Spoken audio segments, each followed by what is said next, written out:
Assalamualaikum warahmatullahi wabarakatuh dan salam sejahtera. Sedikit perkongsian dari saya berkenaan dengan Computer Aided Manufacturing atau CAM. Proses pemesinan dengan menggunakan mesin CNC telah dipermudahkan lagi dengan perkembangan perisian kejuruteraan pada masa ini.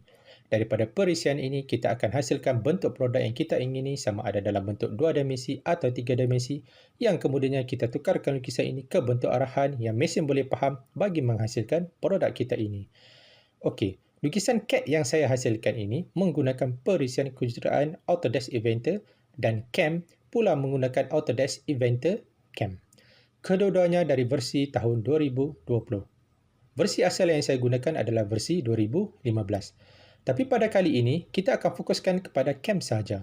Untuk CAD, boleh rujuk pada perkongsian saya sebelum ini. Okey, sebenarnya proses CAD ni pun penting kerana paksi bagi lukisan produk atau model kita yang kita perlu hasilkan nanti perlu selari dengan paksi yang ada pada mesin. Saya terangkan dulu isi kandung utama bagi perkongsian kali ini sambil-sambil menonton sedikit sorotan proses pembuatan produk kita ini. Saya akan terangkan proses CAM yang terlibat dengan menggunakan multi-tool. Kali ini ada dua tool yang kita akan guna iaitu mata alat dari jenis end mill yang berdiameter 16mm dan 3mm. Okey, adalah sikit saya akan terangkan atau sentuh berkenaan dengan cara tool setup iaitu penetapan tool number dan tool parameter atau spesifikasi mata alat dan beberapa lagi. Seterusnya adalah proses simulasi pemotongan, proses bagi mendapatkan program CNC, GNM code, proses penghantaran program itu ke mesin. Okey, yang ini penting. Sebab apa? Takkan proses awalnya kita ada guna CAD dan CAM, alih-alih nak ke proses akhirnya iaitu pemindahan kod program CNC ke mesin menggunakan cara manual pula. Dan akhir sekali saya akan berkongsi tip-tip penting yang akan saya highlight di sepanjang perkongsian kali ini. Semoga perkongsian kali ini memberi manfaat kepada semua dan mana yang terkurang tu maafkanlah saya. Okey, ini adalah paparan CAM. Dapat diperhatikan banyak proses pemesinan yang boleh dijalankan di sini. Pada perkongsian kali ini, kita akan fokus kepada proses pemesinan jenis kisaran atau milling proses dengan menggunakan mesin CNC milling 3 paksi. Okey, langkah pertama. Kita pergi ke ikon setup ini. Klik kiri dan tunggu menu atau dialog table seperti ini keluar. Okey, pada bahagian atas ini ada 3 option atau tab penetapan iaitu tab setup, tab stop dan tab pause proses. Okey, kita pergi ke tab setup terlebih dahulu. Pada bahagian ini terdapat menu mesin. Okey, pada bahagian ini kita boleh membuat pemilihan jenis mesin yang akan kita gunakan seperti ini. Ada 3 jenis mesin di sini. Tapi proses ini saya akan bawa ke hujung nanti. Menu seterusnya adalah setup. Okey, pada bahagian ini kita pilih milling pada drop down menu operation types. Pada menu work coordinate system WCS, kita pilih drop down menu origin dan pilih stock box point. Kita pilih di bahagian tengah atas box kita ini. Dalam program CNC nanti, dia akan keluar dengan kod G54. Okey, penetapan origin point ini sangat penting ya. Pastikan arah serta kedudukan pasti X, Y dan Z bagi cam dan mesin adalah tepat dan sama. Worst case, kalau kita salah setup, mata alat akan memotong ragum kita dan bukannya stok kita. Dan mata alat juga boleh pecah atau patah. Okey, mengapa saya pilih stock box point? Okey, pada pandangan saya, mudah untuk kita kawal proses kita apabila kita memilih stok sebagai rujukan kita berbanding model. Kerana pada awal proses pemesinan, hanya kita lihat struktur fizikal stok berbanding model yang belum dimesin atau dihasilkan. Pada menu orientation, kita biarkan pada tetapan model orientation. Pada bahagian model, tiada tetapan yang perlu dilakukan kerana CAM akan auto-select model sedia ada. Sebab hanya ada satu model sahaja. Dan fixture. Tiada tetapan dibuat. Andai kata kita nak select ragum kita pun boleh sebagai fixture kita. Tapi, kes ini saya tidak buat sebarang tetapan. Disebabkan kita akan guna 3-axis machine dan saya akan bawa proses ini semasa membuat penetapan SATA pemotongan pada proses pemesinan kita nanti. Seterusnya kita ke tab stock. Pada drop down menu mode, kita pilih relative size cylinder. Dapat diperhatikan, bentuk stok kita yang berwarna kuning ini akan bertukar dari bentuk kotak ke bentuk silinder. Pada tetapan radial offset, kita masukkan nilai radius stok. Kita masukkan nilai offset dia sahaja dari model radius. Okey, saya masukkan nilai 2mm. Pada tetapan front offset, kita masukkan nilai 1mm kerana bahagian ini kita akan lakukan proses facing. Back offset tak perlu kerana berada pada bahagian bawah dan mata pun tak dapat nak reach. Okey, tiada tetapan dibuat juga pada round up to nearest sebab kita dah buat pada radial offset tadi. Pada bahagian dimensions, kita dapat perhatikan nilai diameter dan panjang akan berubah seiring dengan tetapan yang kita buat pada bahagian stalk tadi. Jadi tiada sebarang tetapan yang perlu dibuat di sini. Akhir sekali pada tab post process.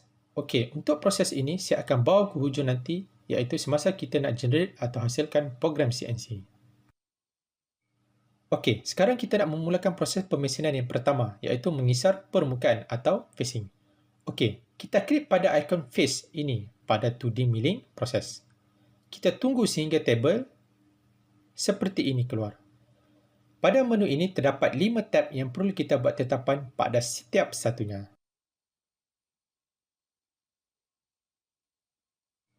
Tab yang pertama adalah tab tool. Pada tab ini, kita akan memilih mata alat yang akan kita gunakan. Klik pada ikon tool ini. Okey, satu tabel atau tool library seperti ini akan keluar. Okey, lihat pada sebelah kiri atas. Klik pada pilihan By Types pada drop-down menu All Tools. Kemudian, klik pada Flat Mill atau End Mill, iaitu jenis mata alat yang akan kita gunakan. Okey, kita cari diameter mata alat yang berukuran 16 mm dan klik pada mata alat tersebut. Okey, ada lebih kurang 9 mata alat dengan diameter yang sama. Ini adalah kerana setiap mata alat mewakili jenis bahan kerja yang akan dipotong dan setiap di antaranya telah disertakan bersama-sama dengan parameter pemesinan. Akan tetapi, pada kali ini, kita tidak akan guna parameter yang telah sedia ada kerana kita akan modify atau alter parameter sedia ada dan disebabkan itu, kita boleh pilih mana-mana dari 9 diameter 16 mm yang ada. Pada bahagian bawah kanan tabel ini, kita klik select untuk mengesahkan pemilihan mata alat yang telah kita buat. Okey, sedikit perkongsian. Pada bahagian tool selection, ada satu lagi perkara yang sangat penting yang perlu kita beri perhatian iaitu penetapan nombor mata alat. Okey, nombor mata alat ini mestilah sama dengan nombor mata alat yang ada pada mesin atau yang telah ditetapkan pada mesin bagi spesifikasi mata alat yang sama. Perkara ini penting kerana akan mempengaruhi tool length offset atau G43 yang dilabel dengan huruf H dan tool diameter offset G41 dan G42 yang dilabel dengan D dalam program CNC nanti. Okey, bagaimana kita nak tahu nombor tools yang ada pada mesin pula? Okey, yang ni saya akan panjangkan pada perkongsian pada masa akan datang. Okey, suka saya nak tekankan di sini bahawa lebih praktikal dan mudah untuk kita setkan nombor mata alat dengan merujuk nombor mata alat pada mesin terlebih dahulu. Kemudian barulah kita set pada cam. Dan bukannya kita set pada cam dan kemudiannya kita set pada mesin berdasarkan setting yang kita buat pada cam. So, dia akan mengambil masa yang lebih lama. Okey, seterusnya pada bahagian drop-down menu coolant. Kita klik disable kerana kita akan buat pemesinan kering atau dry cutting atau pemesinan tanpa cecair penyejuk. Kita pergi pada bahagian feed and speed pula. Okey, tetapkan spindle speed pada kelajuan 1000 RPM, cutting feed rate, lead in feed rate, lead out feed rate pada 500 mm per minit dan ram feed rate pada 300 mm per minit. Okey, parameter yang lain kita biarkan pada tetapan asal. Okey, suka saya maklumkan bahawa parameter pemesinan yang saya gunakan ini boleh berubah-ubah bergantung kepada jenis bahan mata alat yang digunakan, jenis bahan kerja yang digunakan, kaedah pemotongan yang digunakan pakai, kondisi mesin, kondisi mata alat yang digunakan, spesifikasi mesin yang kita gunakan dan banyak lagi faktor yang lain yang sangat berkait antara satu sama lain.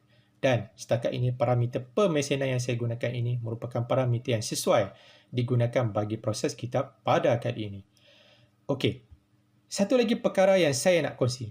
Seandainya kita hendak menggunakan mata alat yang sama berulang kali, kita boleh simpan parameter pemesinan pada mata alat ini juga. Makanya, pada penggunaan kesekian kalinya, tidak perlu lagi kita set parameter pemesinan ini, melainkan kita berhajat kepada penggunaan parameter pemesinan yang berbeza.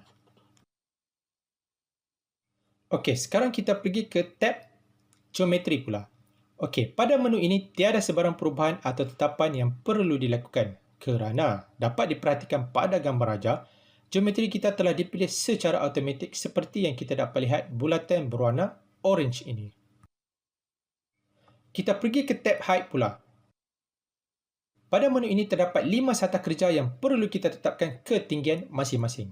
Okey, pada semua tetapan drop-down menu bagi sata-sata ini, saya tetapkan pada stock top kecuali bottom height. Pada sata clearance height, saya tetapkan ketinggian dari stock top pada ketinggian 5mm. 3mm pula bagi retract height, 1mm pula pada feed height. Okey, pada sata ini sebenarnya mata alat akan mula bergerak pada kadar sopan yang telah ditetapkan bagi menghampiri stok kita. Dan last sekali 0mm pada top height.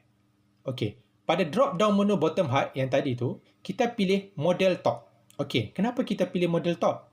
Sebab kita akan meratakan permukaan stok kita yang asalnya tidak rata sehingga permukaan yang kita kendaki iaitu permukaan atas model kita. Okey, kita ke tab passes pula. Okey, pada menu pertama iaitu passes, pass extension kita tetapkan nilai lebih daripada 0mm. Ini adalah kerana bagi memberi ruang mata alat keluar sepenuhnya dari kawasan pemotongan sebelum memulakan pemotongan yang baru. Pada bahagian stop offset, kita tetapkan nilai juga lebih daripada 0mm. Juga disebabkan sebab yang sama, iaitu bagi memberi ruang mata alat keluar dari kawasan pemotongan sepenuhnya sebelum memulakan proses pemotongan yang baru. Pada bahagian step over, tetapkan nilainya kurang dari ukuran diameter mata alat kita. Okey, ini adalah kerana bagi mengelakkan terdapat permukaan yang tidak dikisar. Dan jangan terlalu kecil pula kerana kita akan memanjangkan masa bagi proses pemesinan kerana mata alat perlu bergerak lebih banyak dan jauh. Sekarang kita pergi ke menu kedua iaitu multiple depth. Klik pada menu ini untuk mengaktifkannya. Masukkan nilai 0.7mm pada maximum step down. Okey, boleh jadi any numbers tapi in range 1mm ke bawah bagi memberi ruang proses finishing. Dan pada finishing step down, kita masukkan nilai 0.3. Okey, mengapa 0.3? 0.3mm iaitu bagi menggenapkan 0.3mm plus 0.7mm bersamaan dengan 1mm, iaitu nilai offset stock yang kita buat pada proses setup yang awal tadi. Okey. Pada bahagian lain, kita biarkan pada tetapan asal. Pada menu stock to lift, tiada sebarang tetapan perlu dilakukan kerana kita akan memesin keseluruhan permukaan sehingga permukaan model kita. Okey, kita pergi ke tab yang terakhir iaitu linking.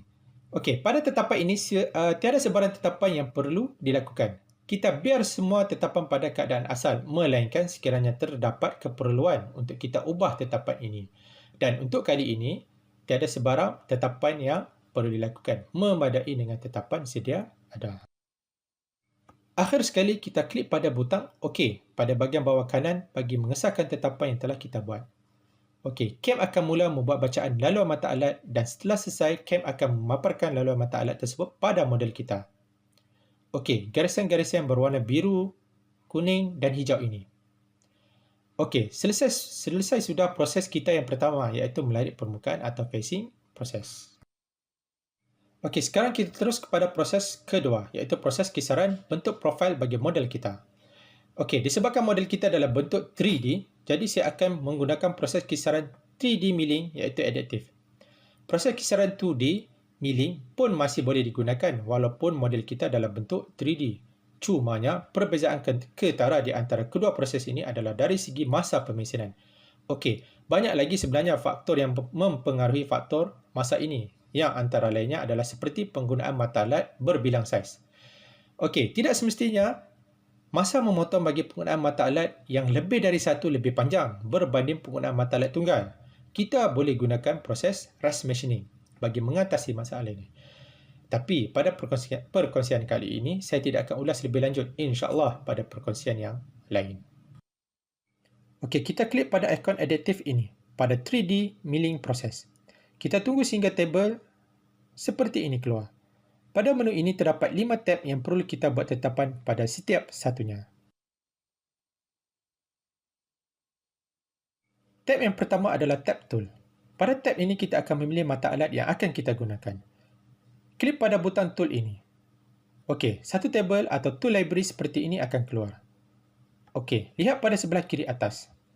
Klik pada pilihan by types pada drop down menu all tools. Kemudian klik pada flat mill atau end mill, iaitu jenis mata alat yang kita akan gunakan. Okey, kita cari diameter mata alat yang berukuran 3mm dan klik pada mata alat tersebut. Okey, sama seperti proses facing. Ada lebih kurang 9 mata alat dengan diameter yang sama. Kita boleh pilih mana-mana dari 9 diameter 3mm yang ada. Pada bahagian bawah kanan tabel ini, kita klik slide untuk mengesahkan pemilihan mata yang telah kita buat. Okey, saya akan tunjukkan bagaimana kita set tool number bagi mata alat berdiameter 3mm ini. Okey, kita klik semula pada butang tools. Selepas itu, satu tabel seperti ini akan keluar. Kita gerakkan cursor kita pada mata alat kita itu tadi dan klik kanan pada mouse dan pilih edit. Okey, pada bahagian tool number, kita tukar kepada nombor yang kita kehendaki. Okey, amaran. Pastikan nombor tool yang ditetapkan di sini sama dengan nombor tools yang terdapat pada mesin bagi jenis dan dimensi mata alat yang sama. Okey, seterusnya pada bahagian drop down menu coolant. Kita klik disable kerana kita akan buat pemesanan crane atau dry cutting atau tanpa cecair penyejuk. Kita pergi pada bahagian feed dan speed pula. Okey, tetapkan spindle speed pada kelajuan 1300 RPM. Manakala cutting feed rate, lead in feed rate, lead out feed rate kita tetapkan pada 700 mm per minit dan ram feed rate kita tetapkan pada 500 mm per minit. Parameter yang lain kita biarkan pada tetapan asal. Okey, seperti yang telah saya maklumkan tadi, parameter pemesinan yang saya gunakan ini boleh berubah-ubah bergantung kepada situasi dan keadaan pemesinan ketika itu. Okey, itulah sebabnya penting untuk kita merancang setiap proses pemesinan yang kita hendak jalankan. Sama ada kita hendak gunakan pemesinan konvensional atau pemesinan termaju, atau kita nak gunakan mesin kisar sepenuhnya, atau kita nak gunakan lebih dari satu mesin, semuanya perlu dipertimbangkan dengan teliti dan terancang. Okey, sekarang kita pergi kepada tab geometri pula. Okey, pada menu ini tiada sebarang perubahan atau tetapan yang perlu dilakukan. Okey, seandainya kita tidak membuat sebarang tetapan di sini, maka CAM akan follow pada tetapan yang telah kita buat pada bahagian setup di awal tadi. Jadi senang, tak perlu kita buat kerja 2-3 kali. Kita pergi ke tab High pula. Pada menu ini terdapat 4 sata kerja yang perlu kita tetapkan ketinggian masing-masing. Okey, pada semua tetapan drop down menu bagi sata-sata ini saya tetapkan pada model top. Kecuali bottom height, saya akan pilih selection. Okey, mengapa kali ini saya gunakan model top? Sedangkan semasa proses facing tadi saya gunakan stock top. Okey, ini adalah kerana permukaan atas stock top tadi telah dimesin pada proses facing. Dan sekarang hanya tinggal permukaan model kita saja. Pada sata clearance height, saya tetapkan ketinggian dari model top pada ketinggian 5mm. 3mm bagi retract height dan 0mm pada top height. Okey, pada drop down menu bottom height, kita pilih selection. Selepas kita pilih menu ini, kita dikehendaki memilih permukaan yang paling bawah bagi mata alat bergerak atau kedalaman pemotongan yang paling maksimum. Okey, bagi kes kita ini, saya akan pilih permukaan yang ini, yang berwarna hijau ini. Klik kiri sehingga satu sata segi empat sama berwarna biru kelihatan seperti ini. Okey, ini menunjukkan bahawa kita telah memilih permukaan tersebut sebagai permukaan bottom height atau di mana maksimum mata alat akan turun. Okey, kita ke tab passes pula. Okey, pada menu pertama iaitu passes, aktifkan tetapan pada mesin cavities. Okey, sebab apa kita aktifkan tetapan ini? CAM akan mengenal pasti mana-mana kawasan berongga dan mata alat akan memotong pada kawasan berongga ini. Pada model kita ini, mata alat akan memotong bulatan di bahagian tengah model kita ini. Masukkan nilai 1mm pada maximum step down. Okey. Ini memberi maksud, kita telah tetapkan DOC atau depth of cut kita pada tetapan 1mm, iaitu mata alat akan bergerak masuk ke dalam bahan kerja pada satah Z bagi setiap mm sehingga permukaan bottom height yang telah kita tetapkan sebelum ini. Pada bahagian lain kita biarkan pada tetapan asal kerana ianya adalah optional. Iaitu sekiranya terdapat keperluan untuk kita ubah atau buat tetapan yang lain barulah kita ubah. Okey, kita pergi ke tab yang terakhir iaitu linking. Pada tetapan ini kita terus ke menu RAM. Perhatikan pada tetapan helical RAM diameter. Okey, nilai bagi minimum RAM diameter juga akan berubah dengan nilai yang sama apabila kita ubah helical RAM diameter ini. Okey, pastikan nilai yang dimaksudkan memadai bagi mata alat kita membuat satu pusingan helical dan merongga atau pocket yang kita ingin kisar. Pada tetapan lain, tiada perubahan yang perlu dilakukan. Kita biar semua tetapan pada keadaan asal, melainkan sekiranya terdapat keperluan untuk kita ubah tetapan ini untuk proses, dan untuk proses kali ini tiada, memadai dengan tetapan sedia ada. Akhir sekali, kita klik pada butang OK pada bahagian bawah kanan bagi mengesahkan tetapan yang telah kita buat.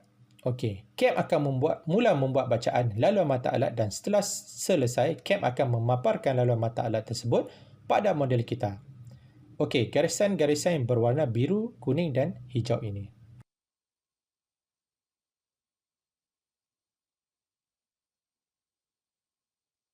Okey, setelah selesai bagi dua proses pemesanan ini, tibalah masanya untuk kita buat simulasi pemotongan. Sebelum itu, kita klik pada ikon setup ini bagi memastikan kedua-dua proses pemotongan dipilih bagi proses simulasi nanti. Pergi ke ikon simulate dan klik padanya. Akan keluar 3 tab simulation pada bahagian kiri ini. Kita pergi ke tab yang pertama iaitu tab display terlebih dahulu. Pada bahagian ini terdapat menu tool. Kita klik pada kotak kecil ini untuk mengaktifkannya sekiranya tidak aktif. Okey, pada bahagian ini, pada kebiasaannya saya tidak aktifkan mana-mana di antara pilihan yang ada. Ini adalah bagi memberi ruang yang lebih jelas untuk kita memantau proses simulasi yang berlaku. Berikutnya kita ada toolpath. Kita klik pada kotak kecil ini untuk mengaktifkannya sekiranya tidak aktif. Okey, pada bahagian ini pula iaitu pada drop down menu toolpath mode, kita pilih tail. Pilihan kita ini, semasa proses simulasi berjalan, kita akan nampak garisan-garisan biru, hijau dan kuning, dan garisan-garisan ini akan bertambah banyak seiring dengan kedalaman pemotongan kita. Keadaan ini agak mengganggu pandangan kita terhadap kawasan yang sedang dipotong. Jadi, apabila kita memilih tail, hanya garisan-garisan yang baru dilalui oleh mata sahaja yang akan kelihatan, manakala garisan-garisan yang lain akan beransur-ansur hilang. Okey, yang terakhir sekali, kita ada stop. Kita klik pada kotak kecil ini untuk mengaktifkannya sekiranya tidak aktif. Pada drop down menu colorization, kita pilih use material. Okey, stok kita akan bertukar kepada warna bahan bagi stok yang kita gunakan. Bagi pilihan lain, kita biarkan pada keadaan atau tetapan asal. Setelah itu, kita tekan button play untuk memulakan proses simulasi. Kita boleh ubah kelajuan pergerakan mata alat sama ada laju atau perlahan di sini.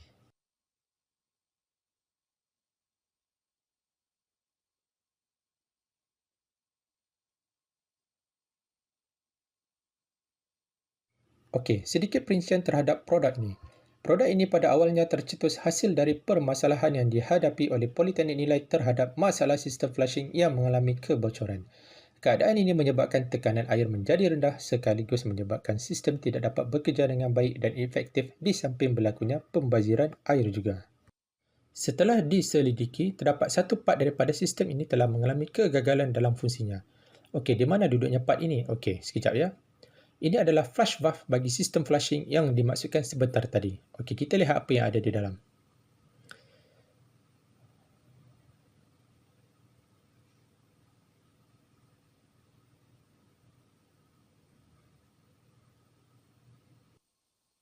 Dapat diperhatikan, bahagian putih ini adalah part yang baru, iaitu part yang telah digantikan. Okey, part yang lama berwarna kekuningan ini telah patah dua atas dan bawah. Part bawah tertinggal di dalam tembaga ini dan ini adalah part yang atas. Okey, kita lihat part yang bawah ini.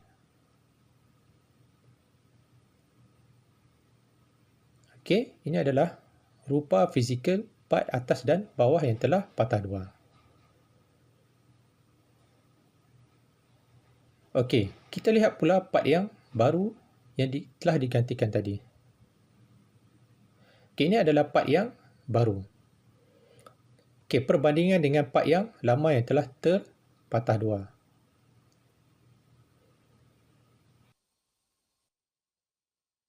Banyak faktor yang menyumbang kepada kegagalan ini, yang antara lainnya adalah faktor usia part ini sendiri.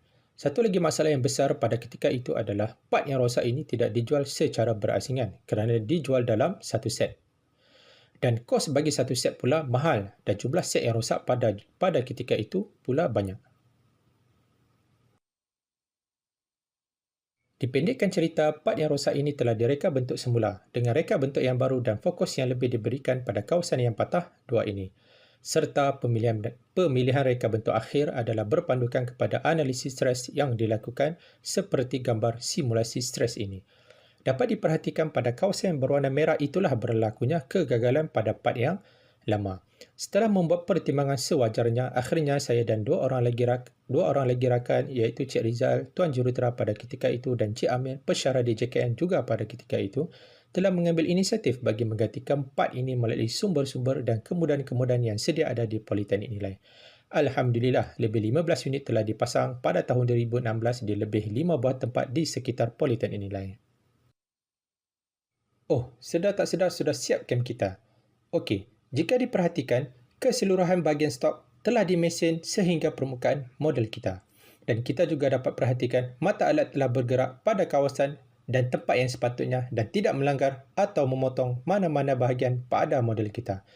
Maka dapat disimpulkan bahawa proses simulasi kita berjaya atau dalam erti kata lain, semua tetapan yang telah kita buat pada proses setup, proses pacing, proses additive sebelum ini betul dan berjaya.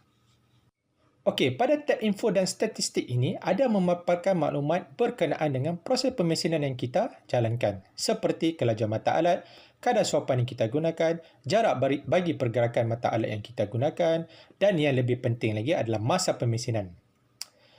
Masa pemesinan ini adalah antara perkara yang penting untuk kita masukkan dalam perancangan proses pembuatan atau pemesinan. Ini adalah kerana dari masa inilah kita dapat merancang proses-proses kita yang lain. Dan dari masa pemesinan inilah juga kita boleh membuat pilihan bagi proses pemesinan yang kita hendak gunakan. Okey, langkah seterusnya kita akan menghasilkan program CNC. Okey, kita tekan butang close dahulu untuk keluar dari menu simulasi ini.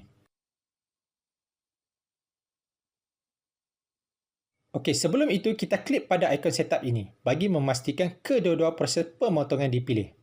Okey, seandainya kita terlupa atau termiss untuk langkah ini, berkemungkinan hanya salah satu sahaja program CNC bagi proses pemesinan ini yang akan dihasilkan. Jadi, apabila kita transfer ke mesin untuk proses pemesinan nanti, hanya salah satu proses sahaja yang akan dijalankan. Jadi, kita sudah membuang masa. Mungkin sebab program itu panjang dan mungkin sebab itu juga kita terlepas pandang untuk double check. Sekarang kita klik pada ikon post process ini. Okey, kita tunggu jadual ini loading sepenuhnya. Okey, ini adalah jadual post process. Pada bahagian all ini, kita pilih milling, merujuk kepada kaedah pemesinan atau mesin yang akan kita gunakan. Pada bahagian all vendors, kita pilih FANUC, iaitu merujuk kepada controller yang kita gunakan pada mesin yang kita gunakan. Ada mesin yang menggunakan controller dari vendors yang lain. Makanya penting untuk kita pilih controller yang betul. Pemilihan controller yang salah dan sesudah kita transfer ke mesin, mesin tak dapat baca. Jadi pemesinan juga tidak dapat dijalankan. Okey, pada bahagian program name or numbers ini, kita masukkan 4 digit numbers. Okey, untuk controller FANUC ini, kita mesti gunakan 4 digit number yang dimulakan dengan huruf O. Okey, yang lain kita biarkan pada tetapan sedia ada. Kemudian kita tekan butang post ini. Okey, sekarang kita dikendaki pula untuk tentukan di mana kita akan simpan program kita ini. Okey, kita pilih dulu untuk simpan di desktop. Kita buat satu folder bagi memudahkan kita pada masa akan datang untuk kita cari balik fail kita ini. Okey, saya namakan folder ini dengan nama projek 1. Enter dan enter sekali lagi. Okey, file name ni saya biarkan dengan nama ini, sama seperti nama program tadi. Setelah itu kita tekan butang save. Okey, tunggu sebentar.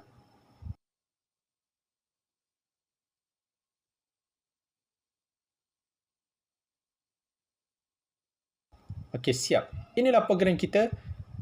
Okey, kalau kita scroll sampai ke bawah memang panjang. Okey, program kita ini, dan kalau kita nak masukkan atau key in program ini ke mesin secara manual memang tak praktikal dan membuang masa. Jadi kita akan gunakan communication cable atau RS-232 cable sebagai medium perantara di antara mesin dan komputer kita. Okey, sekarang saya akan tunjukkan bagaimana kita transfer program ini ke mesin. Okey, pergi ke ikon send ini di bahagian atas ini. Okey, kita just klik pada ikon ini. Okey, nampaknya satu message unable to open port. Okey, seandainya komputer kita digunakan sekarang tiada serial port yang dihubungkan ke mesin, maka message ini akan keluar. Okey, tak apa. Untuk yang ini saya akan kongsikan dengan lebih lanjut lagi pada perkongsian yang lain. Sekian saja dari saya. Assalamualaikum warahmatullahi wabarakatuh dan salam sejahtera.